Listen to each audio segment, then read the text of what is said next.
In 2005, two brothers hit the road to chase demons and fight monsters. You know, like you do. After 15 years, they made television history and built a community of dedicated and lasting fans. Sure did. I'm Rob Benedict, and I played God, a.k.a. Chuck Shirley. Yeah, you are, and yeah, you did. And I'm Richard Spade Jr., and I played the Archangel Gabriel, a.k.a. the Trickster, a.k.a. Loki. I also had the privilege of directing a bunch of episodes of the show. Have a few more AKAs, why don't you? Jeez. A.k.a. you're a jerk. Though we've been involved with the series for years and multiple seasons, we never sat down and watched the entire show. Oh, that's not true anymore. Now we're deep into it. We are going episode by episode and diving in with the folks who made it to bring you an insider's point of view and some great behind-the-scenes stories from the writers, producers, crew, and actors. And you're getting our pure, honest, unfettered reviews. And along the road, let me tell you, we're becoming fans. Buddy, we are super fans. We've heard you saying it for years, and we finally get what all the excitement's about. This show holds up after all this time and deserves to be watched and rewatched. We will be hitting on some spoilers, so consider yourself warned. And if you have any angry emails you want to send, please direct them to Babo. Thank you for joining our journey and listening to Supernatural Then and Now.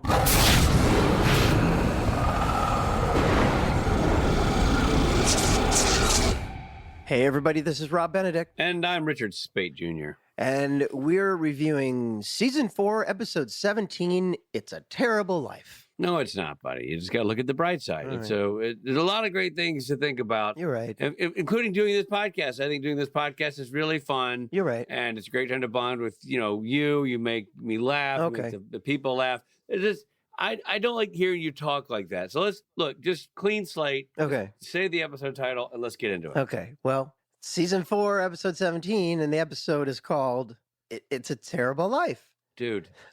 I understand you're getting stymied by pressures in your world and that you just are not, we've all been there. Yeah. But I think right where you get to the part where you say, and the episode is called, just fight through that. Okay. And get the episode title out there. Okay. Because right as it is, I get it. Okay. But you're I feel like you're driving at the pothole. Swerve around the pothole. You know what I mean? Look for the positive here. Just try again. Season 4, Episode 17, It's a Terrible Life. Oh. It's the name of the episode. I don't know. You put a little more effort into that one at least.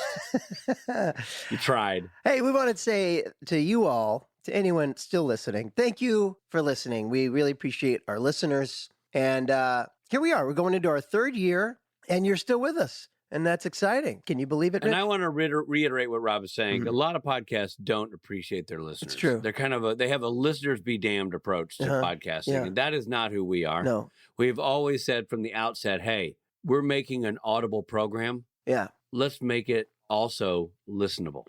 Good point. That is we can keep people Yep. engaged Yep. and listening. Mm-hmm. So they're not just getting an audible experience. They're getting a listening experience. Right. And there is a big difference. It's a huge difference. Yeah. And I think the proof is in the pudding. Proof is. If you've, by the way, if you've never tried our pudding, that'll great. soon be on It's great the pudding. merch site, Robin Rich's Mystery Pudding.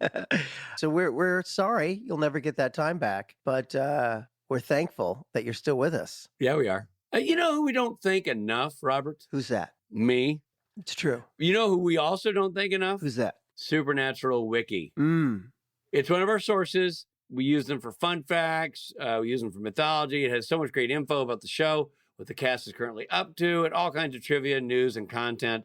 We use Supernatural Wiki. If you're a Supernatural fan, you should go check out Supernatural Wiki. So we want to say thank you to Jules and who runs Supernatural Wiki and anyone else that Jules employs to run that site. Yeah, so go check it out at supernaturalwiki.com. And for those who don't know how to spell wiki, it's W-I-K-I, wiki. Supernatural Wiki. That's supernatural, W-I-K-I, wiki. Supernaturalwiki.com.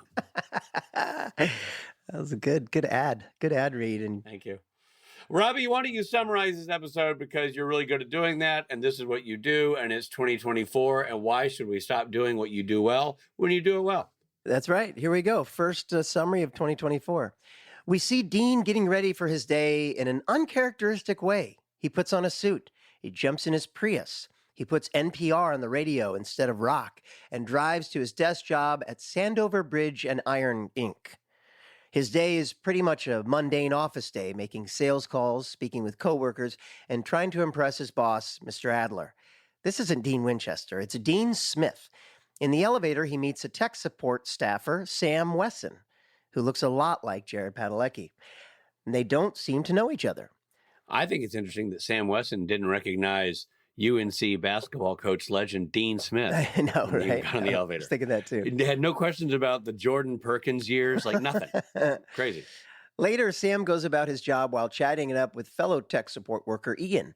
Sam tells Ian about his dreams hunting ghosts and that Dean Smith is in them. Sam finds himself sharing an elevator again with Dean. He asks Dean if he has dreams of hunting ghosts. Dean says no and tells Sam he overshares. Back at tech support, Sam is looking at supernatural creatures on his computer.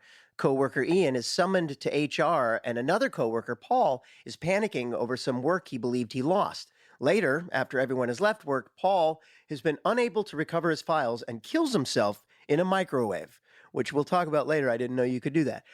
The next morning, Sam and Dean see Paul's body being removed. They each discover that Paul was supposed to retire in 2 weeks.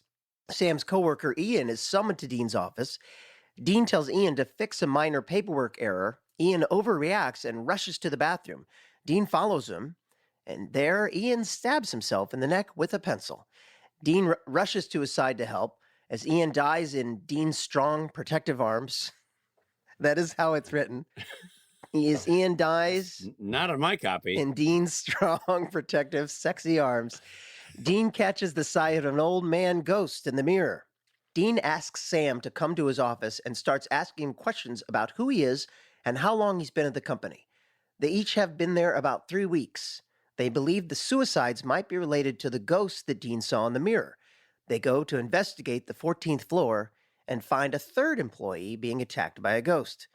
Back at Dean's apartment, the coworkers use the Ghostfacer's website and discover that the ghost must be the founder of the company, P.T. Sandover, and he's turning unwilling employees into model workers. The website tells them how to dispose of the ghost. P.T. must still have some remains in the building. They search the building, find some old gloves that belong to P.T., and after a struggle against the ghost, they burn the gloves and the ghost disappears. Later, Sam visits Dean's office and proposes that they quit, hit the road, and hunt ghosts. This office life must not be what they were meant for.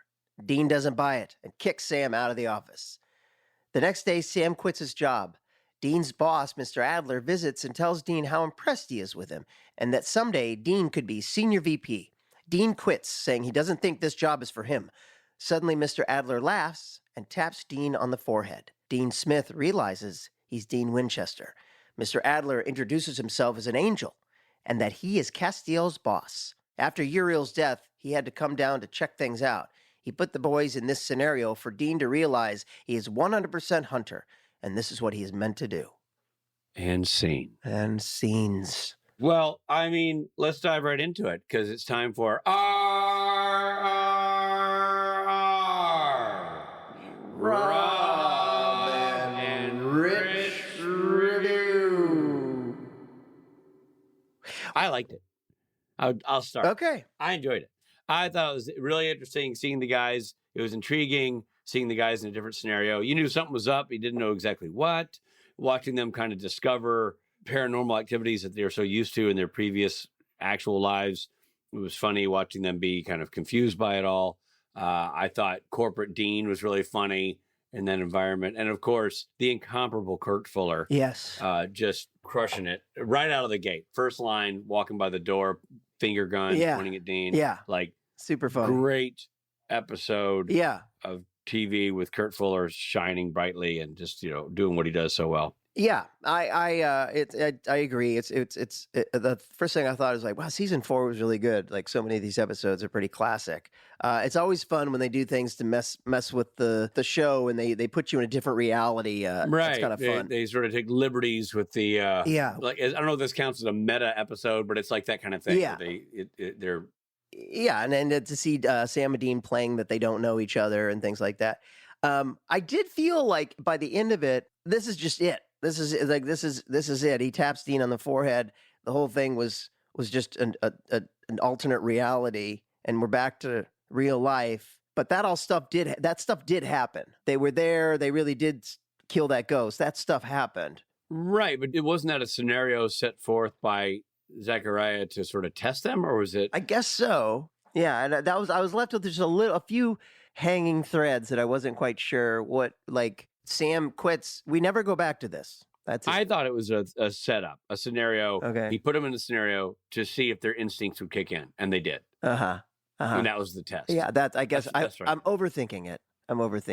And that's all that it is. Scholars would say you're not. You know? I just was I was really invested in this new Sam and Dean, right? And Sam's proposal and Dean saying no, and then Sam quits and leaves, and I'm like, what happened to Sam? But it doesn't matter anymore. No, because the whole thing was okay. It's all good. Okay.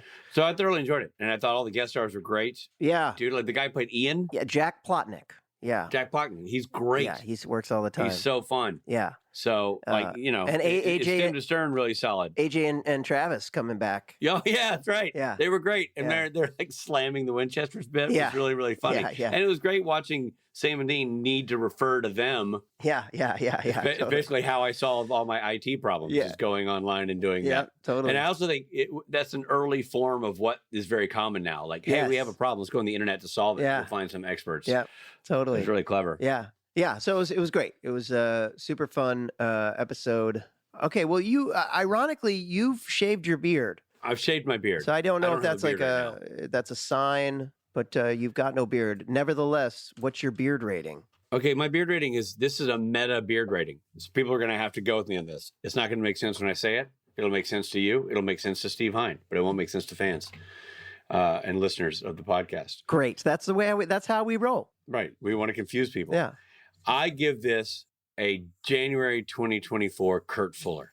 Oh, so you're going ahead in time to after the interview. Right. Right. So people listening to this right now, they have no idea what we're talking about. Right, because we did the interview before we did this part of the episode. Right. So we've already seen Kurt Fuller, and he's this glorious silver beard, perfectly trimmed beard that he has for his show, his hit show Evil. That's a strong rating. Right, because look, it's not Stapleton, but it's crisp, clean, classy, sophisticated, looks great.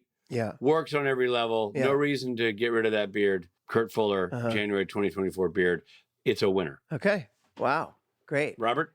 I'm going to go a little bit shaggier than that. I liked it. I liked the episode a lot. I did have this feeling of kind of loose ends at the end. I think because it was so good that I really got taken with this new scenario, and I kind of I wanted more closure to what this fake world was, especially in terms of Sam, because Sam just kind of quits.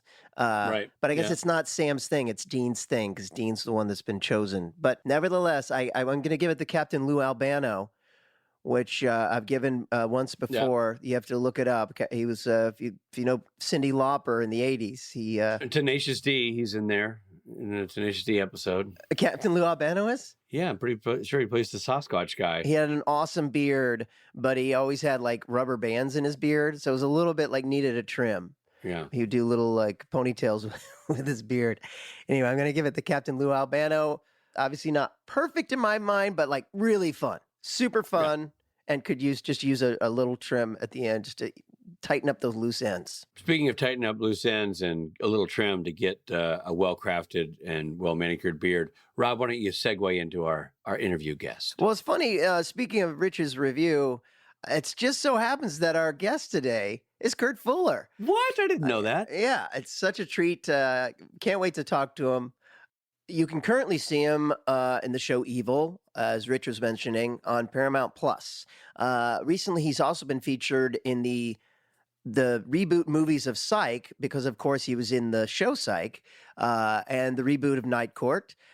He's had an incredible career with credits spanning way back to L.A. Law, Ally McBeal, The Running Man, Jake and the Fat Man, The Tick, The West Wing, on and on and on. And he played Zachariah in 7 episodes of Supernatural in seasons 4 and 5, and then he came back for an additional episode in season 14. But of course, you probably know him best from the show Kings of Con. That's right, Rich and my show, where he played Maury. Are you talking about that single camera comedy hit that's available currently on Amazon Prime? I am. Perfect. Kings of Con, go watch it. Catch all 10 episodes. And now our interview with Kurt Fuller.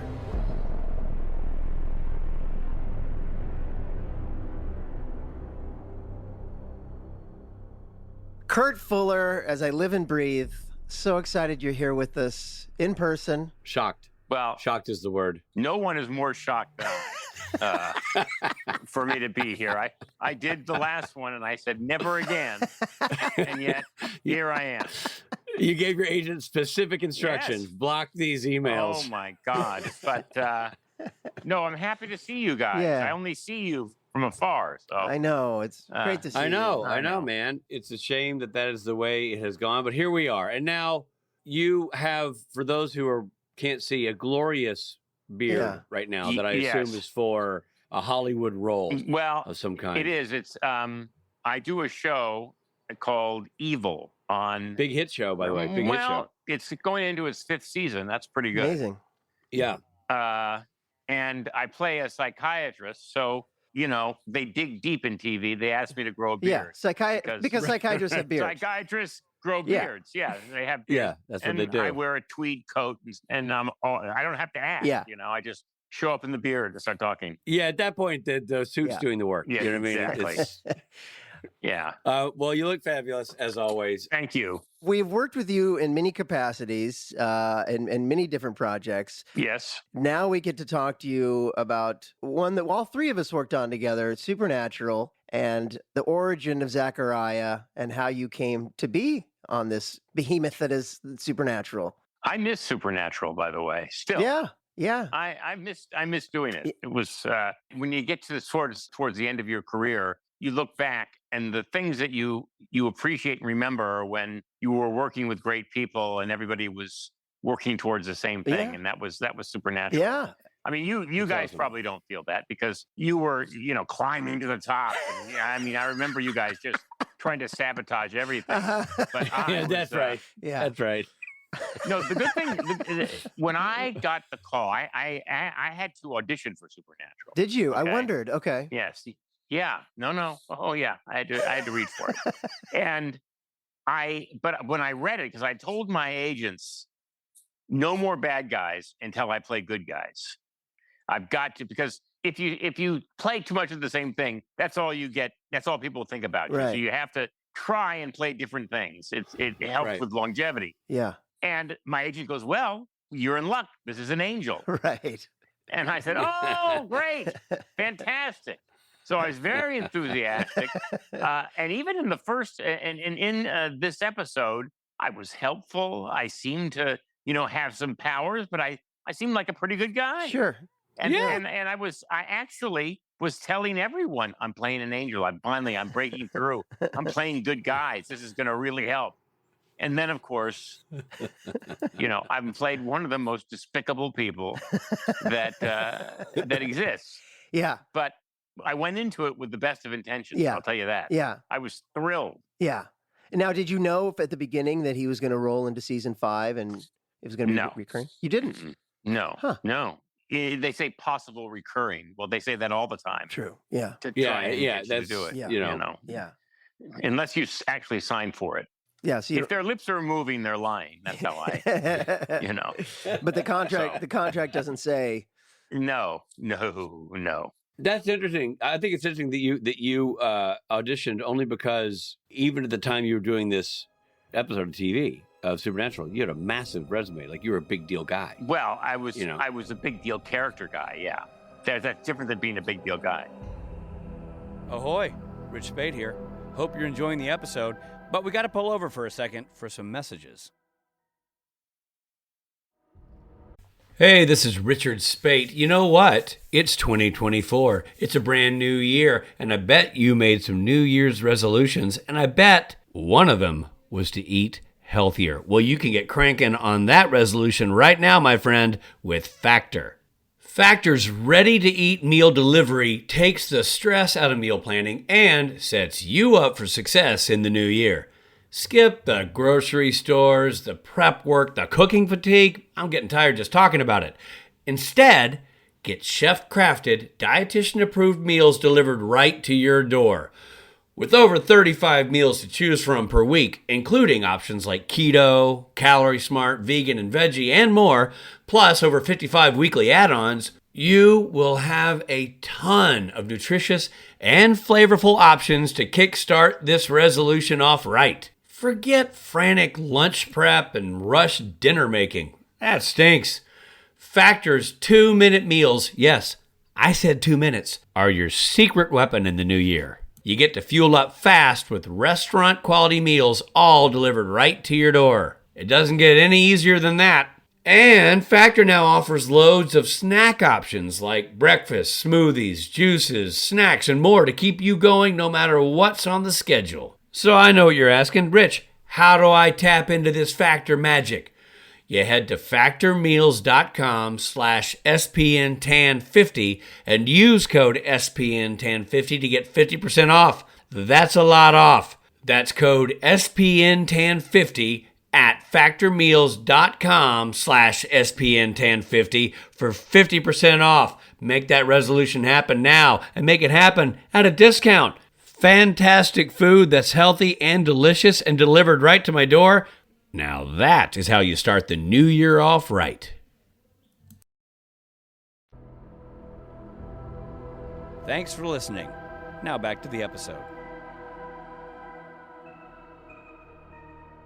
Now, how much did you have to catch up on the mythology, or did you at all, in terms of knowing what the angels were being shown as? And I didn't, because I thought it was like one episode, and I felt like, well, they're not paying me to study the show, but I'd known about the show, and so I thought I would I'll just look at a short clip of it. But it was so good, I ended up watching a lot of episodes, and so I was actually quite enthusiastic when I got to the set, because I realized that this is an way above average show. This is interesting, and I really liked what they were doing, and in doing it, that was only proved to be true, because they go for it, and they do a great job.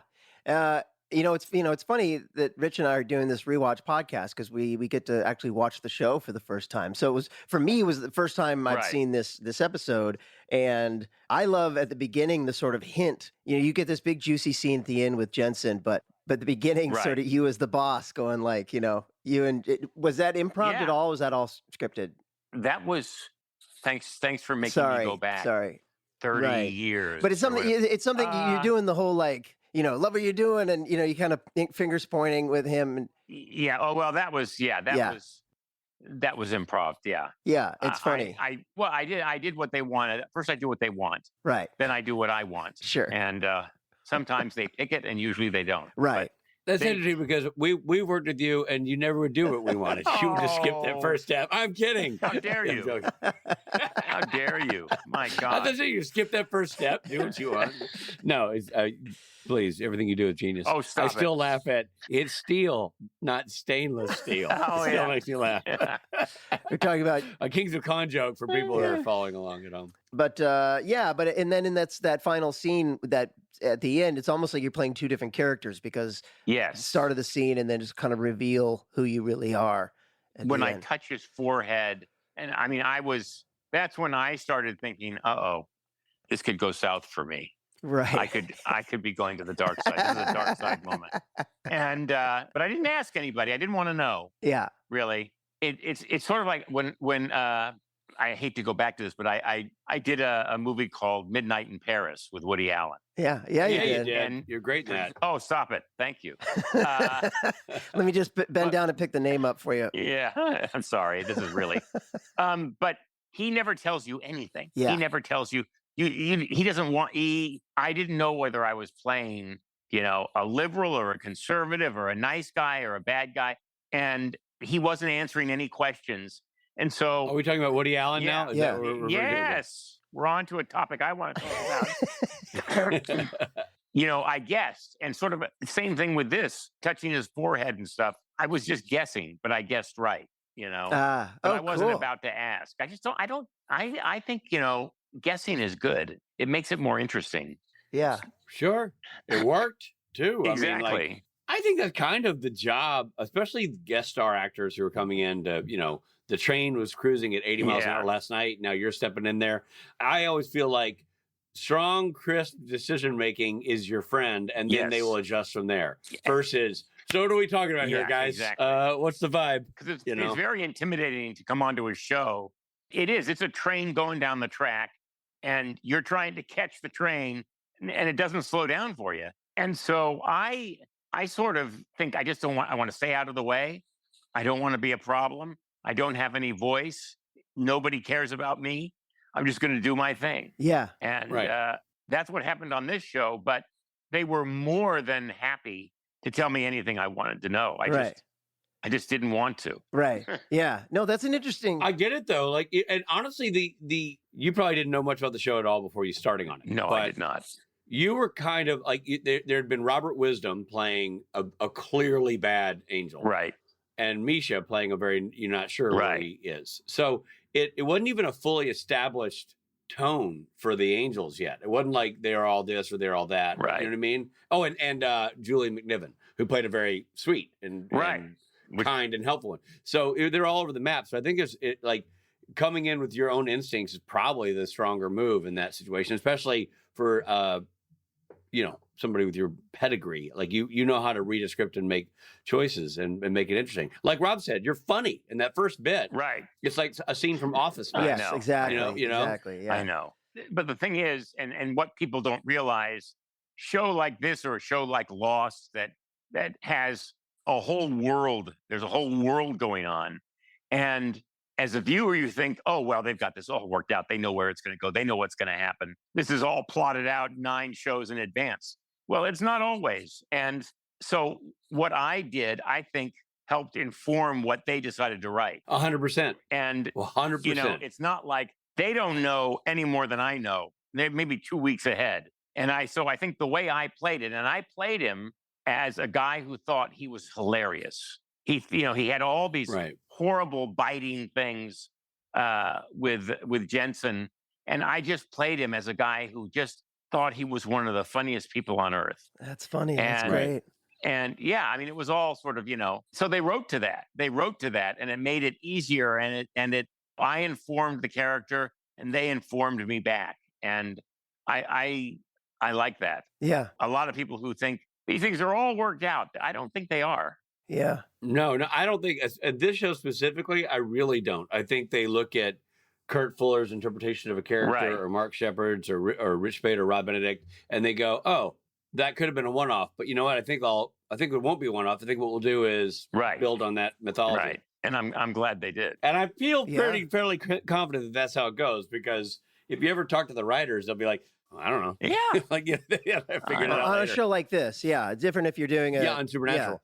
Because there's so many avenues. Each of these characters that are fabricated out of thin air. Right. It's not the policing cop. And the writers are only human. So, they're figuring, they don't have enough time to figure everything out. They're in a mad dash to get each episode out at a time. Right. And that kind of show is rare these days, to be honest. I mean, now it's all 7 to 10 episodes on Netflix, and they know that Zachariah's in 2. It's all set. Absolutely. But this was the day and age where there are 22 episodes and they're kind of figuring it out as they went. And then those were good days. They were good days for people like us. Yeah. Yeah. But speaking guest star to guest star, you make a great point. Like you came in, you made a decision, you hoped it was the right one, or that they liked it, and that happened all the time. I mean, Misha talks about his voice was something that he read in the script, and he thought that his voice should be really low like this, and it turns out that wasn't necessarily the case, but they went with it, But that was him bringing that in. Yeah, I remember when it was revealed that my character was God, spoiler alert, I remember thinking, am I supposed to snap or do I do a thing? What's the flourish? What's the thing I do to make things change, Right. Like I said, it was funny to see your first episode, you sort of starting as this character, because you go on to be a very, very important character in the next 2 seasons, Zachariah. Yeah, it was kind of shocking. Yeah. So did your performance change at all over the 8 episodes you did? Yeah, it did. Yeah. It got darker. Yeah. It got darker because Zachariah was capable of murder. Was just one of his lighter moments, would be killing someone. And I didn't want to play a classical bad guy twirling my mustache and whoa. The secret is always to play against all those things because it's already written that way. Right. My acting class is right after this for 45 minutes. If anybody wants it. So I had to, I sort of tried to put in an undercurrent of not evil, but a dark undercurrent in everything. So, the things I enjoyed were not things a nice person would enjoy. Yeah. I like you. Zachariah almost to me was always kind of like an evil CEO. You know what I mean? Yes. With the suit and a couple henchmen. I think they saw him as evil middle management. Right. I think that's what they wanted. Right. But I played him like an evil CEO. Yeah. There was nobody on top of it, nobody above me. Right. Everybody reports to me. Yeah. And I wasn't going for this middle management stuff. Yeah. Yeah. It did lead to a funny line in that episode, like, I see big things in your future. Maybe even Senior VP Eastern Great Lakes Division. I know. Oh, my God. Yeah. that was a very funny exchange. Yeah. Well, that was, I don't remember who wrote it, but I think. This episode, of course, is written by Sarah Gamble. Okay. Oh, Sarah Gamble, future showrunner. Yeah. Sarah It was, Gamble. I thought it was incredibly well written. Yeah. Honestly, I thought I was going on a cheesy CW show, and it turned out to be so much better than that. Yeah. And it was what a surprise. Yeah. That it was just so well written, and everybody was so committed. That's the other thing. Sam and Dean, I mean, those guys are working 15 hours a day, 5 or 6 days a week, or 5.5 days a week, and they were bringing it. I mean, that sort of blew my mind because that's a very tough job. Yeah. Yeah, tough job. And first of all, Kripke and the whole writing staff had created an amazing show, but then everybody up there was just leaning into it Absolutely. so intensely. And I think, it's funny you say that. I think a lot of people feel that way, including probably maybe even Rob and myself. Like, I'm going up to the CW show, whatever. It's right. It's, I always thrilled to have the job, always thrilled to do the work. Think it's going to be Dawson Creek with fangs. Yes, But exactly. you get there like, oh no, it's actually really good TV. Yeah, they were. If CW had gone with that, they could have changed that network if they did more shows where people were that committed to. Yeah. Yeah. Yeah. But it might be lightning in a bottle too. I don't know if it's so easy to find a Jared and a Jensen with their chemistry and their work ethic. Okay. All right. You got at it. that age gap. Like the 22-year-olds, not a lot of them are looking to clock in long hours. Yeah. Exactly. Yeah, I remember thinking when I went up there, like, does my mom even get the CW? Like, you know what I mean? Can I even call home and tell her? She did. It's hard to find everywhere. Yeah, and yet people found it, and they still do. I mean, I still get stopped for Zachariah. Oh yeah. The two major things I get stopped for are Woody on Psych and Zachariah on Supernatural. Yeah. That they remember after all this time. Yeah. I was only in 8 episodes. Yeah, but, I know. It's crazy. It resonated. It does. And people who like that show are loyal, or massively loyal, and know the details better than you and I ever will. Yes. So they haven't seen you 8 times in Supernatural. They've seen you 36 times. It's really like they've watched the episode multiple times. It blows my mind. Yeah, I know. Now, Kurt, where was this? Was this before Psych? During? What year? Tell me what year this was. 2000. This aired in 2009. Before Psych. Okay. Yeah, it was before Psych. Okay. Which also shot up in Vancouver, correct? Yes, it did. Yeah. You mentioned like being stopped for this show a lot and being recognized for it, which leads to a question about conventions. You've done a fair amount of conventions, not just for Supernatural, also I'm sure for Psych. But when you're doing these conventions, is there a consistent theme in the questioning, or do you have a favorite question or story that gets presented to you? For Supernatural, yes. The thing I hear almost 99.9% of the time is, you were such an asshole, but you were a great asshole. And, I was trying so hard not to play an asshole, but I was. And, people accepted it. But I think my death was very satisfying to people Ha! when I got killed. It wasn't like, I don't know, man. As a guy who was watching the show at that point, to sort of, I've seen a lot of your episodes, which is rare because I haven't seen a lot of the show. But I Right. watched a lot of your episodes. I was super bummed when they took your character out I because I was thought too. the character was so well. Yeah, I'm sure you were, but it was such a dynamic character. Like nothing ever came in and filled that gap. Nothing replaced. There was that. nothing like him on the show before No. or after. And I think they killed me for the 100th episode. I think Oh, wow. that was it. And I got a letter from Eric Kripke, kind of a Dear Kurt letter. We're breaking up. Yeah. It's been great, but I have to move on. And I almost wrote him back saying, Eric, you're making a big mistake. But I, thank God, after talking to my wife, I did not do it.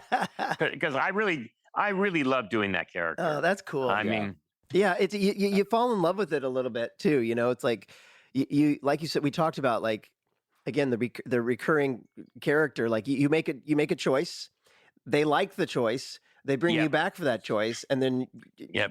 it's great, and then they kill you off or they change directions, and you're like, and we do, no matter who we play, if you start playing it, more, 2, 3, 4 times, you do start to fall in love with your character. yeah, Sure.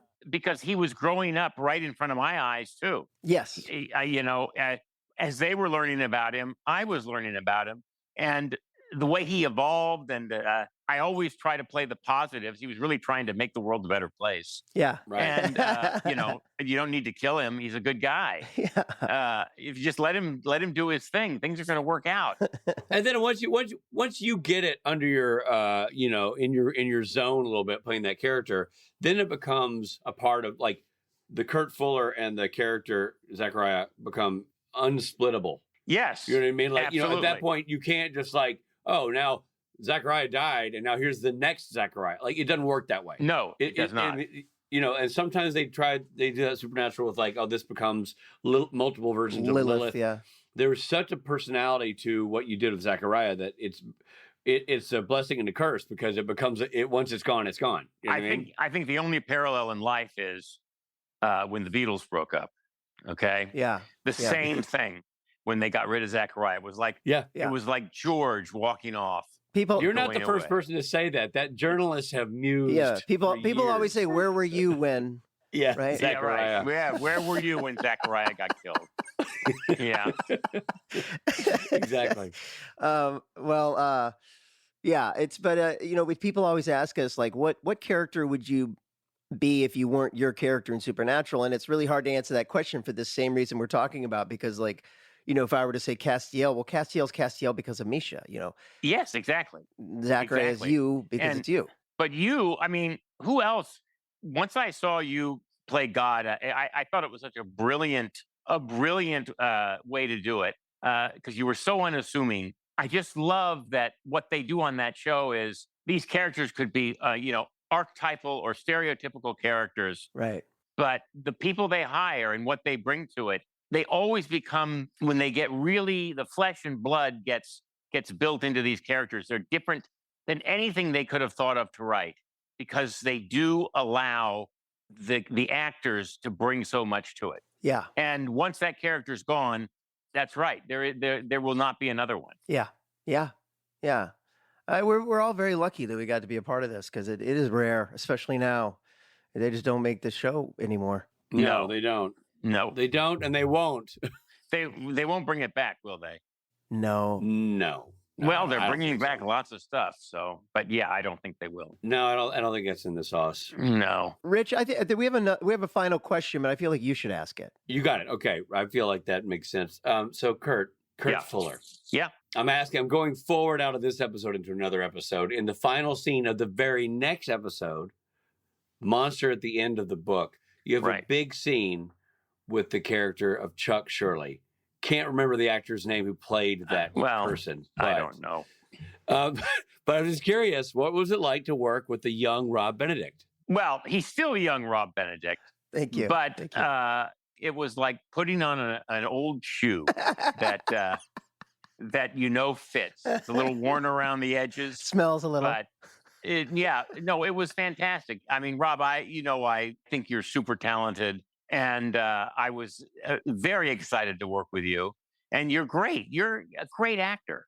Thanks, man. Well, I love working with you. I feel lucky. I've been able to work with you on 3 different projects. I know, right? It's not over yet. Although no, it's not. I'm getting close to retirement. Are you? I will say. Are you? Yeah. Wow. Wow. Yeah.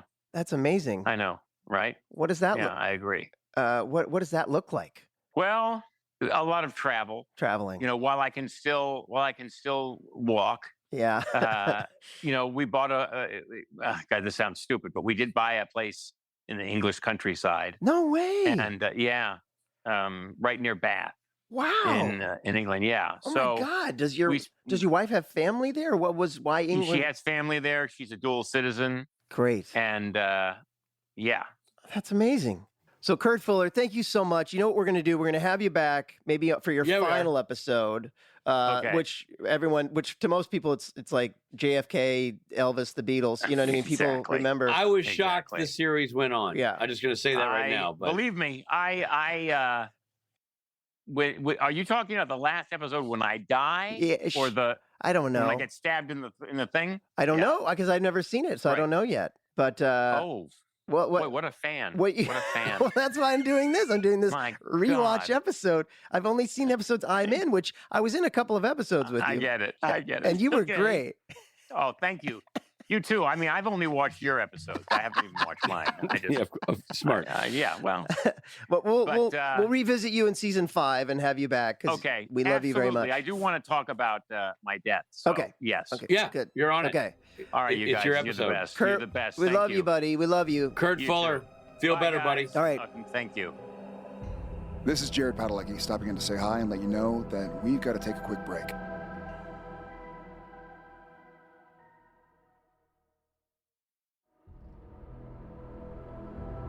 Thank you for supporting Supernatural then and now. And now, back to the show. That was great, Kurt. So great to talk to Kurt, and Dude, he's never not entertaining. yeah, so funny, and just it was great to see him. It was great to see my old friend. Dude, we don't see him enough. Yeah. He's always entertaining. He's just Yeah. everything he does is great. Drama, Yeah. check. Comedy, Yeah. check. Yeah. Giving us a hard time, check. You know what I mean? Yeah. Going out to dinner. I'll take the check. Working for us for no money, no check.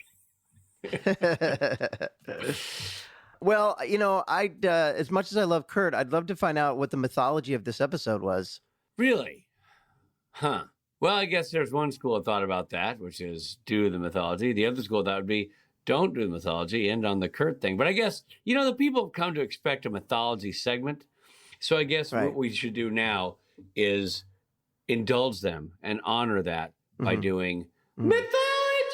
mythology.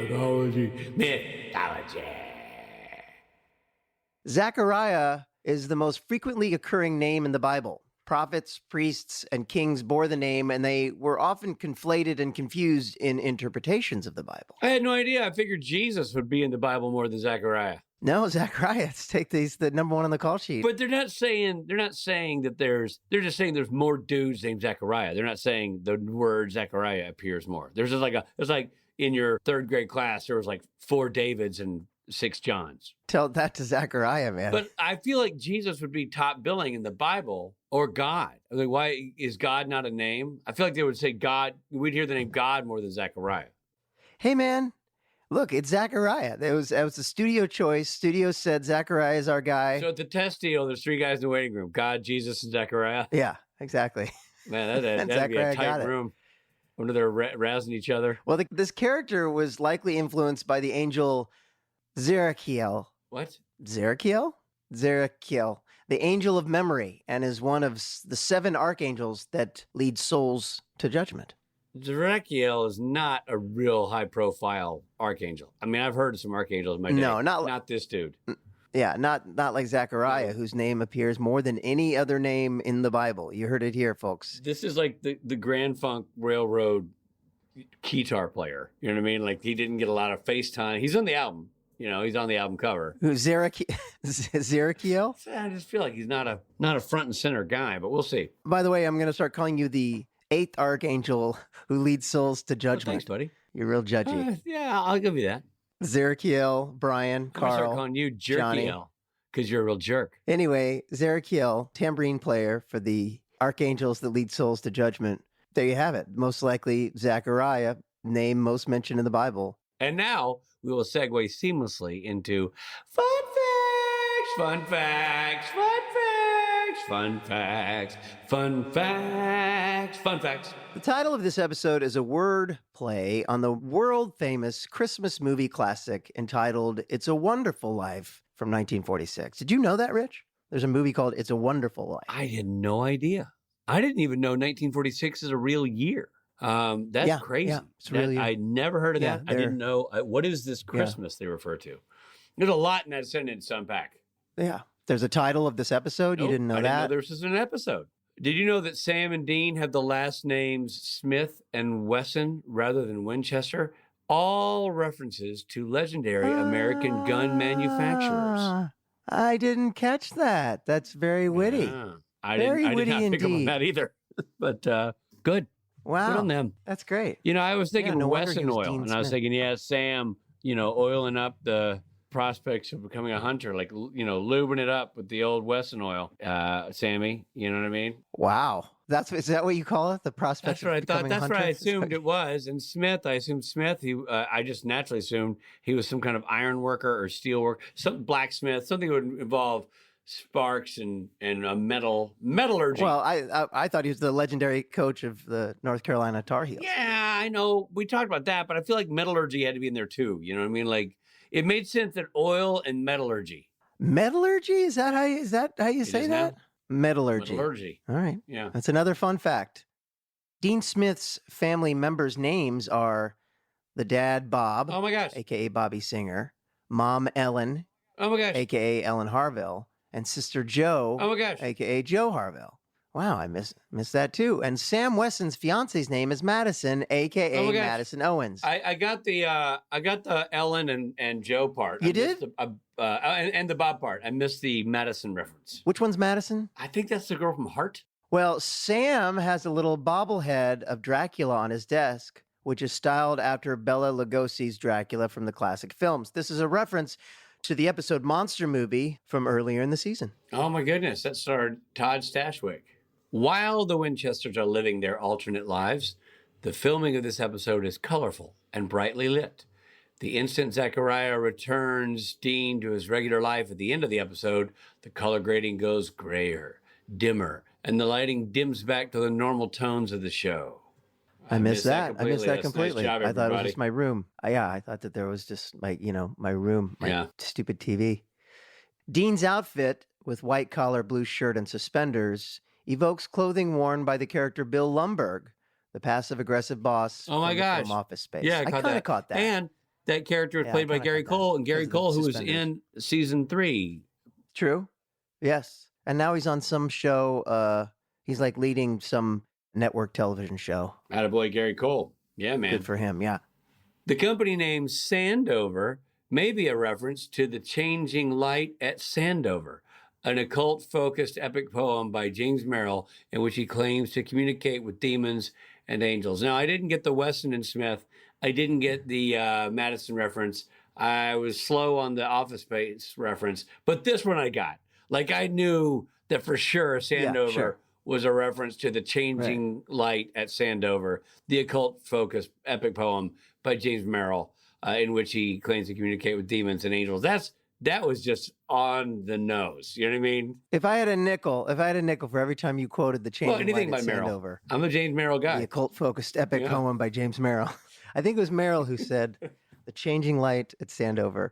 It's something about it takes forever. It's always red. What? The changing light at Sandover. It's always red. It takes forever to go green. Yeah, there you go. I flash my brights. I try to get it to go Wow, green. man.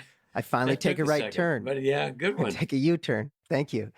When Dean looks up the file of the tech support worker who's just died, Paul's manager is listed as Mary Ann Liu, the head graphic designer on Mary Lou, Supernatural. She's so great. Yeah. There are lots of fun facts Lot of in this fun facts. episode. Lots of hidden, you call those Easter eggs in the Easter biz. eggs. Little Easter eggs in there. eggs. Taken from the pagan tradition of Easter, where we find eggs hid by a magic rabbit. And Robbie loves eggs, man. I've had breakfast with Robbie, and this mofo can plow through some ovum. Loves eggs. Yeah. Anyway, what a great episode. Man, so great. Anything with Kurt Fuller, home run. Yeah.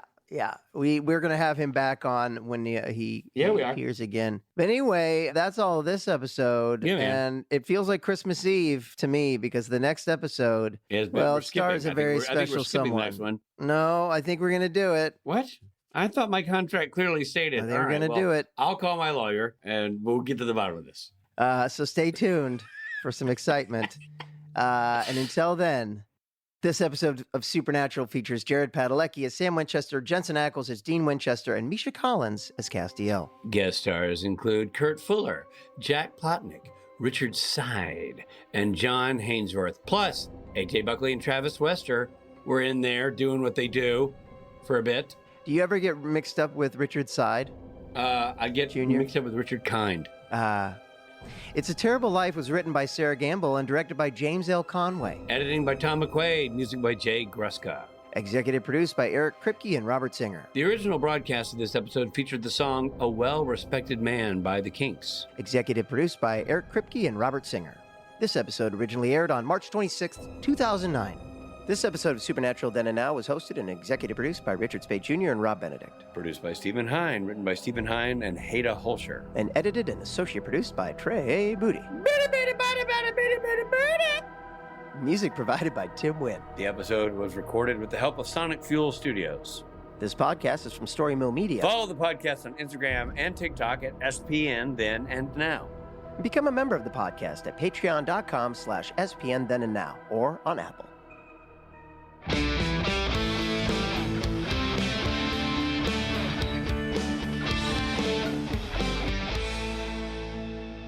That's where Robbie and I are different. People are like, are you different or the same?